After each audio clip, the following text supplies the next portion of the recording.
El Imperio Bizantino duró 1000 años y en el transcurso de esos 1000 años vivieron muchas mujeres que tuvieron un gran poder, tanto social como político y religioso, como pocas veces se ha visto en la historia. Así que vamos a ver y vamos a recordar algunas de ellas.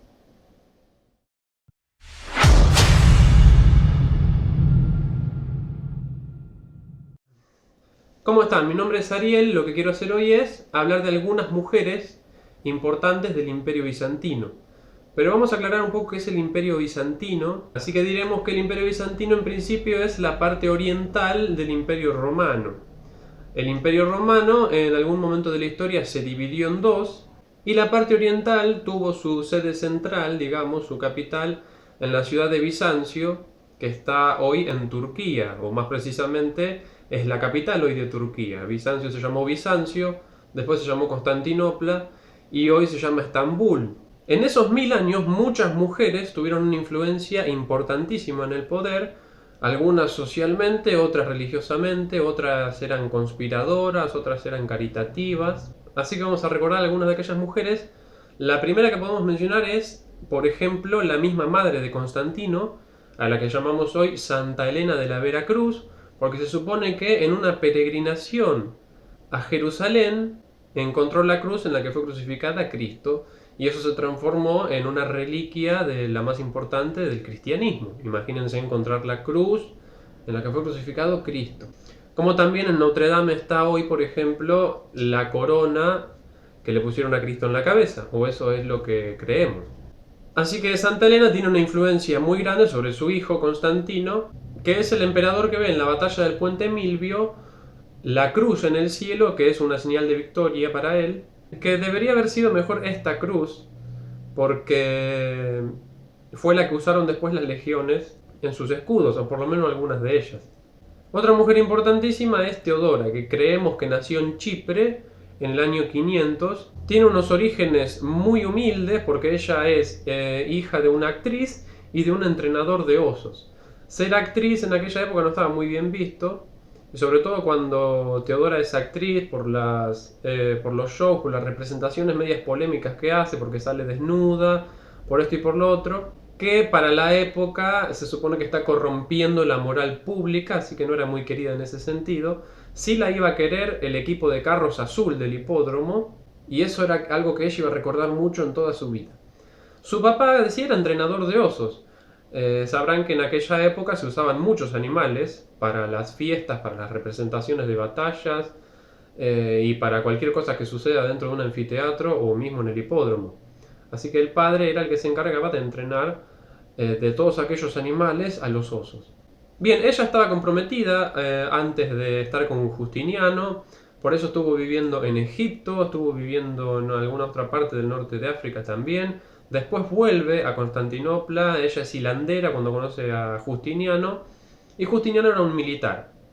Justiniano llega al poder y ella se convierte en emperatriz. Ella tiene una gran labor cercana a las mujeres porque cierra burdeles, los cierra porque corrompen justamente la moral pública, algo que le fue reprochado a ella, ¿no? Desterró a los dueños de los burdeles y a las mujeres las ayudó de muchas maneras, ¿no? Pero su labor destacada la tiene durante la revuelta de Nicá, que es algo que ocurre en el hipódromo de Constantinopla y en toda la capital, en el Palacio del Emperador, en la iglesia de Santa Sofía, que es una gran revuelta que se inicia en una carrera de carros. Los carros estaban divididos por colores, eran azules, verdes, rojos y blancos. Los que más público tenían eran los azules y los verdes. Justiniano simpatizaba con los azules, pero ya podrán sospechar que estos carros y estos colores son usados por la aristocracia para que expresen también inquietudes políticas, religiosas incluso, y económicas. En aquella época había habido una suba de impuestos, algunas reformas hechas por Justiniano, que no gustaba nada a algunos sectores de la aristocracia, que era la que organizaba aquellas carreras en el hipódromo. Así que la revuelta comienza por rivalidades entre los equipos y por protestas políticas y económicas expresadas a través de los equipos. Lo que sucede es que cuando la revuelta comienza, estos equipos ya no se sienten muy distintos en sus reclamos y se unen. Así que los verdes y los azules ahora están unidos contra el emperador y su poder. Esto se convierte en 5 días de fuego contra el palacio del emperador, contra la iglesia, contra el hipódromo, etc. Justiniano colapsa y se quiere ir, se quiere huir del imperio, quiere dejar de ser emperador, pero ahí entra a jugar el papel Teodora, que le dice que la púrpura es un buen color para un sudario. Con eso le quiso decir que el emperador se tiene que morir con la ropa de emperador puesta. Ahí Teodora muestra el carácter que tenía, ¿no es cierto?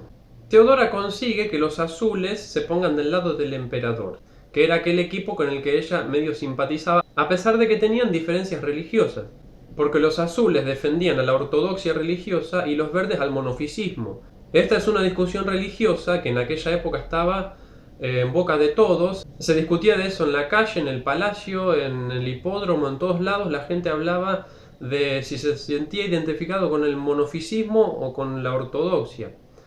El monofisismo dice que Cristo tiene una sola naturaleza, que es divina, y los ortodoxos dicen que Cristo tiene dos naturalezas, una humana y una divina.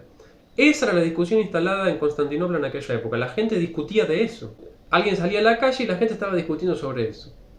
A pesar de que Teodora tenía diferencias religiosas con los azules, que eran ortodoxos porque ella era monofisista, ella logra ponérselos de su lado. Así que con la ayuda de los azules y los mercenarios érulos, que estaban al mando de Belisario, que era un grandísimo general que tenía el imperio, lo que hicieron fue apaciguar la revuelta, asesinando despiadadamente a todo aquel que se cruzaba por el hipódromo, por la iglesia y por el palacio imperial. De esa manera se terminó con la revuelta, aquella revuelta de la victoria, que era lo que gritaban los rebeldes. Así que Teodora ahí tuvo un papel importantísimo en hacer que Justiniano no deje el poder. Teodora va a vivir algunos años más y se va a contagiar de peste y va a morir en el año 548. Vamos a ir hasta el siglo X para hablar de Teófano.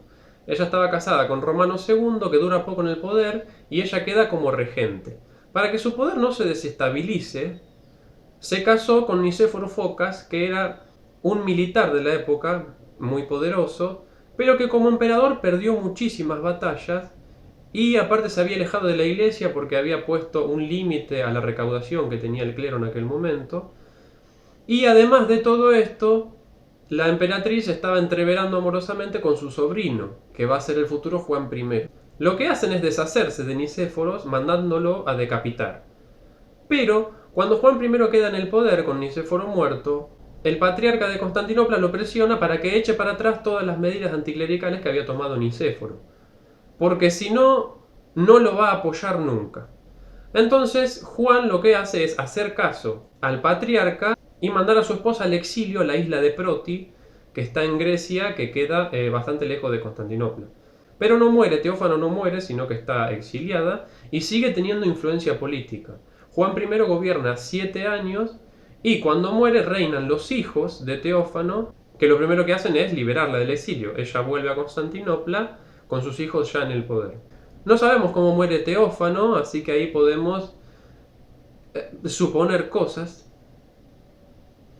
Lo que sí sabemos es que Teófano fue madre y abuela de emperadores y emperatrices, por ejemplo de Basilio III y Constantino VIII, que eran hermanos de la princesa Ana, aquella mujer también importante, para el cristianismo sobre todo, por haberse casado con Vladimir I de Kiev, que había prometido que si le daban a Ana, él se iba a convertir al cristianismo, que era algo que el imperio necesitaba porque el imperio bizantino siempre estuvo asediado por todos lados por distintos enemigos. Así que siempre le vino bien formar alianzas con alguno de sus vecinos, en este caso los eslavos. Si el líder de los eslavos se convertía al cristianismo, ahí se aseguraban una amistad, por lo menos temporal. Así que la princesa Ana ahí cumplió un papel importantísimo, a pesar de que ella no quería casarse y no quería irse a vivir a la Rus de Kiev. Finales del siglo X entonces tenemos a la nieta de Teófano, que es Zoe. Zoe está casada con Romano III, pero ella tiene un romance con quien va a ser Miguel IV. Entonces lo que intentan hacer es envenenar al emperador. Así que pasan los días, el emperador no se muere, le ponen más veneno, no se muere, entonces lo mandan a ahogar y el emperador se murió ahogado en la bañera. Así que ahí empieza a reinar Miguel IV. Miguel IV no se lleva muy bien con Zoe a pesar de todo esto y la obliga a que adopte a su hijo. Cuando Miguel V empieza a reinar, lo que hace es encerrar a su madre adoptiva en un convento. Esto vuelve loco al pueblo, porque el pueblo la quería mucho a Zoe. Entonces lo que hacen es convocar a su hermana, a la hermana de Zoe, y al patriarca para desestabilizar al gobierno y que Zoe vuelva al poder. Incluso lo logran y Miguel V es cegado. ¿Sí? La costumbre de cegar gente en Constantinopla estaba muy extendida. Cualquiera que se ponía en contra tuyo te mandaba cegar. Era algo que ocurría siempre, siempre. Y acá ocurre algo particular, es que quedan gobernando las hermanas. Zoe con su hermana queda gobernando el imperio. Pero no se llevan bien. No se llevan bien, no se llevan bien. Así que mediante pasa el tiempo, lo que decide Zoe es casarse con un tal Constantino Monomachos. Así se llamaba ese señor. Así que le da todo el poder político al nuevo emperador y ella lo que hace es dilapidar el tesoro del imperio en fiestas, en diversión, etc. Hasta que Constantino ve a una mujer más joven, se enamora, la abandona a Zoe y Zoe muere por ahí sola y en la miseria. Bien, hablemos de Irene, que nació en Atenas en el 753, en una Atenas ya no con el esplendor de la antigüedad, por supuesto, porque Justiniano se había encargado de cerrar todas las escuelas filosóficas, así que no tenía aquel esplendor cultural. E Irene había recibido educación de su tío, que era obispo, en la ciudad de Atenas, en lo que hoy es Grecia. Y en la antigüedad también. Ella fue elegida emperatriz por el emperador. El emperador encargó que le trajeran mujeres para elegir una para que sea emperatriz, y la eligieron a Irene por linda. Lo que no tuvo en cuenta el emperador fue que Irene era iconódula y él era iconoclasta. Lo que quiere decir eso es que Irene está muy a favor de que haya un culto de las imágenes en la religión, y el emperador, por el contrario, no, es iconoclasta, no está de acuerdo con el culto de las imágenes. La postura que se impone históricamente es la de Irene, que es algo que la Iglesia Ortodoxa le agradece hasta hoy en día. Por eso Irene es recordada por haber reinstaurado el culto de las imágenes. Como ven, el Imperio Bizantino era un imperio muy religioso en el que estas discusiones estaban todo el tiempo en boca de la gente, ¿sí? Que no es algo tan común que la gente, el pueblo llano, participe tan activamente de estas discusiones religiosas. León IV muere, Irene reina 20 años, tenía un niño que era heredero al trono, o sea, ella era regente, pero el niño era un niño y no podía reinar, así que había que esperar que crezca para que pueda reinar y que su madre quede como efectivamente regente, pero no gobernando. Lo que hace Irene en estos momentos es convocar concilios religiosos para reinstaurar el culto a las imágenes y para que la Iglesia de Oriente y Occidente estén un poco más cercanas. Pero este primer concilio celebrado en Constantinopla en aquella época no se puede llevar a cabo porque el ejército que apoyaba a los iconoclastas, porque el ejército estaba dividido también, impide que se celebre el concilio, que se traslada a la ciudad de Nicea, donde se lleva a cabo finalmente. En el concilio estaban el Papa Adriano, el patriarca de Jerusalén, el patriarca de Antioquía, la misma Irene, etc. Lo que pasa también es que el hijo de Irene crece y quiere gobernar, pero Irene no quiere soltar el poder. Así que el hijo empieza a conspirar con parte del ejército, pero Irene se impone ante esa conspiración y obliga al ejército a que se ponga de su lado.